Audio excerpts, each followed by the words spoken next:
I'm Jackson Turner. I'm 18 years old. I go to Millbrook High School, and a little bit about my experience with Grace was I've been going here since I was born. I went to St. Andrews and then went to St. Michael's, and now I'm here. A little bit about my youth group experience. I've been going here since 6th grade to almost every single youth group. I've been to almost every single mission trip and every trip we've ever had. I love it. I love all the people here. You know, Sass, Clark, Ryan Decker, you know, all those people are just wonderful people. I love coming here, and it's been a great experience. So freshman, sophomore, and junior year was a time of a lot of change in my life.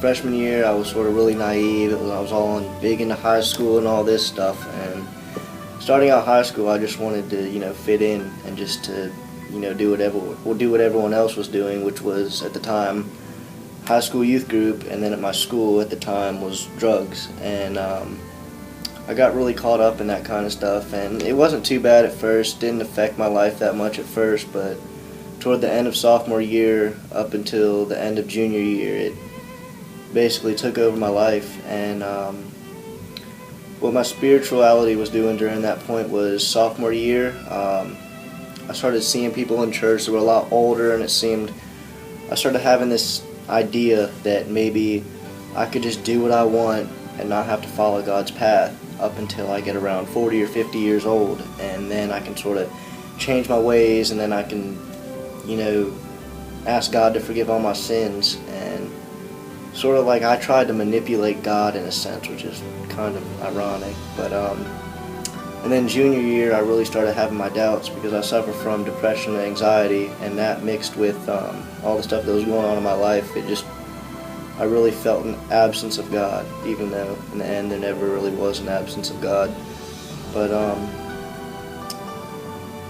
so the drugs and depression and all that really started taking over my life toward the end of junior year, and it got to a point where I needed help, and I got sent away to treatment. And there I thought I was going to get cured of drug addiction and not use drugs ever again or any of that kind of stuff. But I found out the real reason why people have drug addictions or addicted to food or any of that kind of stuff is actually, they call it a spiritual malady, which is a spiritual sickness. And that just meant I was spiritually sick, and that's why I did what I did.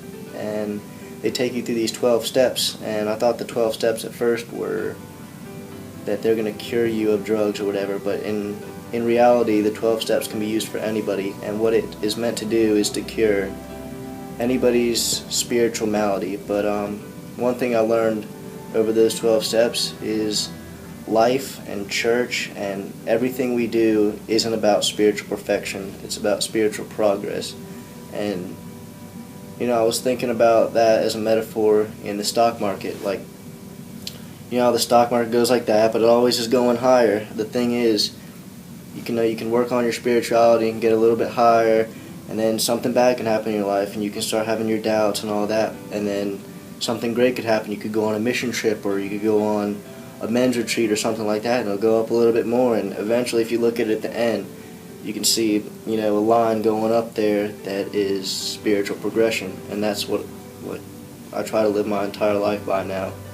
And you know, after it took me to get to the lowest of my low, like I tried to go on mission trips, and when I got on the mission trips, it would be all God, God, God, and there would be so much around me that like I literally couldn't help but let God into my life for that week and to let Him work through me and all that. And then, you know, I'd make a pact, I'd give myself to God, and a week after that, I'd be doing the exact same stuff I was doing right before I got on there, before I got to the mission trip. And,